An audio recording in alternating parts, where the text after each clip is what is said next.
I don't think people really appreciate time in their own head and thinking. We live in a society with so much noise of everybody just constantly begging for your attention and trying to force your attention on social media. When you're walking, you hear music. When you're in the car, you're listening to something. People are constantly trying to get your attention away from you.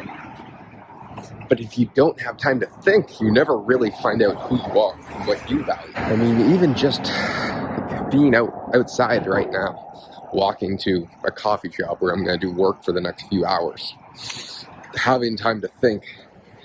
And I genuinely, I mean, it sounds like cringy to say, but just be thankful for everything that you do have. I've noticed just a huge positive impact on my life. And I hate all these self-help people who tell you like small little tips that are gonna elevate your life. Some honestly do for me. I don't know if they will for everybody. But I notice when every day I thank God for everything that I have, because I believe I've been blessed with so much and I've been so fortunate in so many different ways that I just try and thank God every single day. And the reason why this is really fresh on my mind is I went a few days without praying and thanking God. And a friend of mine who's a pastor, he was a pastor and then he had a bunch of children with his wife. And now he has a bunch of grandkids. So he stopped being a pastor and started a business. And now he runs a large business. And he called me this morning to catch up. I mean, one of the things that he was talking about was one of the biggest regrets people had on their deathbed were unlived potential.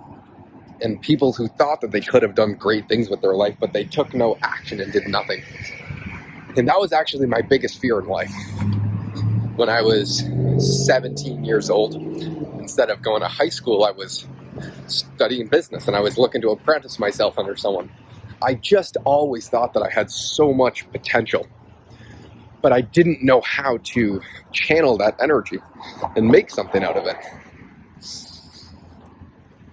And I mean, I used to think about this every single day, like just do what you're capable of. And it's so difficult when you have no momentum and you have nothing going and you're just this stagnant rock and it's so hard to get it pushed. But once you actually start to push it, you start to slowly build this snowballing momentum that can really change your life in a short amount of time. I mean, most people think it takes a few months to start something and see some sort of result.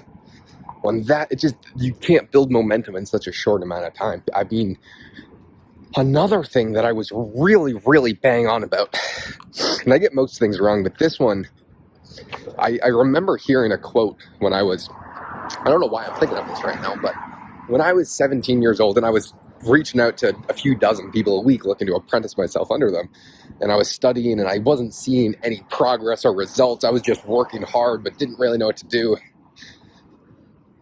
I remember hearing something that it was people wildly underestimate what they can, or people wildly overestimate what they can accomplish in 1 year, but greatly underestimate what they can accomplish in 3 years. And so at that point, I was already 4 or 5 months into, I was studying macroeconomics and business like a madman, just every single second of every single day. That's all I did. I thought if I could figure this out, it doesn't necessarily mean that's what I'm going to do for the rest of my life, but I know that I'll have a better idea. And that's exactly what happened. But in 1 year, I had made huge progress, but nothing like what I thought. I thought, I was going to be making a ton of money. I was going to be doing cool things. And towards the end of the year, I did get great opportunity. I wasn't making much money, but I had a fantastic new opportunity. I found a mentor, this guy, George Gammon, whose logo I got tattooed on my leg, and I started working for him. And it was the best experience of my entire life. He taught me more in 3 years or 2 years than a lifetime of school or a lifetime of anything, honestly. I mean, I felt like I lived 10 lifetimes in that period, and I still work with him. But since I started my own business and I'm doing a lot of other things now. But now that I'm 22 and let's say I've spent 3 to 4 years, the compounding effect from year 1 to year 3 or year 4 is about 1,000,000 times more than you could ever dream of.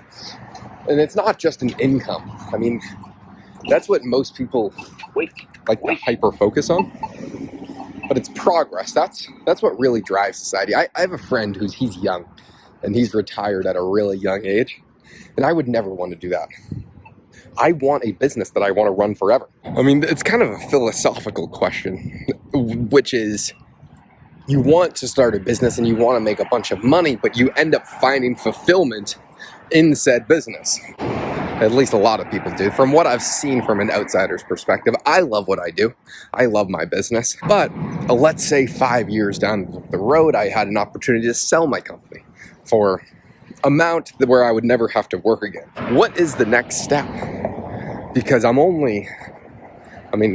let's say 5 years might not be realistic, but let's say 10 years. I'd be 32 years old, because that is very realistic. You could sell a company and after having it for 12 years, after massively compounding it for an egregious amount of money, if you continue to run and get better, which that is my goal. I'd be 32 years old. I know a lot of people who didn't even really start life. Ken, a billionaire. He's a real billionaire that I work with. He has 10,000 apartments. He didn't buy his first apartment. Well, actually, he bought his first 3-bed, 2-bath house when he was 28 years old. And now he's 63 and he has 10,000 apartments. So everything just compounds so much over time. Because, I've started so young, and so many people today have the ability to start young like they didn't ever in any history in the past. Everyone likes to victimize themselves in some degree, but we have the ability to learn and do anything at any age, which has not really been the case in any time throughout history. So there's no business owner that I know that really started before they were in their mid to late 20s. And at that point, I'll quite literally have 10 years running the business. So what would be next hypothetically? I mean, it's not a question that has to be answered right this second. I'm not in a position to do that. But what would be next if you were 30 years old with unlimited amounts of money? I guess that's why young people shouldn't get a bunch of money, because you would do so much stupid things. Most people would be miserable if they were handed $1 billion. They would just start partying, drinking. They'd have a bunch of fake people around them that just want them to leech off of their money. They'd have no fulfillment or desires. They would just chase as much dopamine and stimulation humanly possible until they just fucking want to die. That's what happens with a lot of lottery winners. And so, at least I feel like this. I like daydream about like the next steps of these vast incomes. I mean, incredible amounts of numbers that would be coming into the bank account just to fucking, I don't know, just, why do we think about that? I don't know, because it's just an imaginary digit on your computer that tells you you can or cannot do something in the form of money. These are just open-ended thoughts that sometimes I think about for fun. And I mean, for me, there's just zero doubt in my mind that I'm going to make incredible amounts of money. It's because it's just a learnable skill.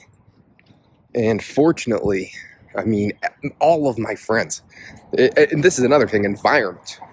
Like, if I was still living at home in the Boston area, I'm from Lynn, Massachusetts, if I was still living there, and my surroundings where everyone was kind of like not doing anything or just slowly trucking along life, I would be doing very, very similar things. People think they have this massive willpower, but even if you do,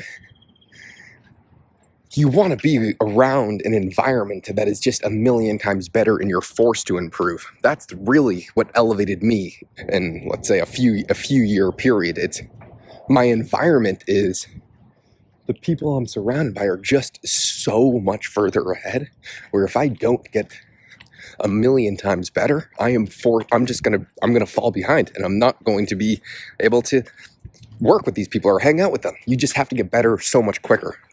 just to keep up. And so that environment change is so vital. And also the biggest edge that I think that I have.